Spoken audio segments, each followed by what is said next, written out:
Y si comete un tiro, pues una.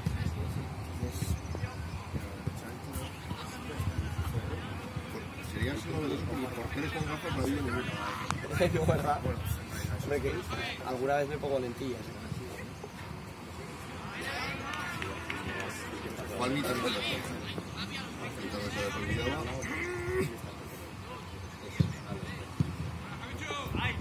Pero que fue internacional.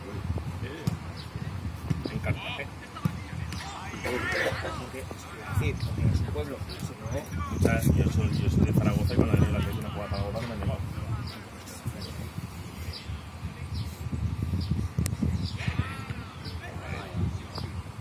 Con la zona de la Lo que han llamado y no coges. Eso es verdad. En Navidad los hace Eso es cierto. y por eso siempre contesta todo.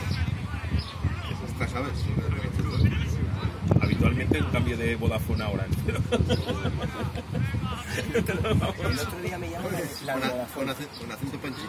Correcto. Y a la hora de las iniciales. El otro día me llaman la de Vodafone. El otro día me llamó a las 9:30 de la noche pasada.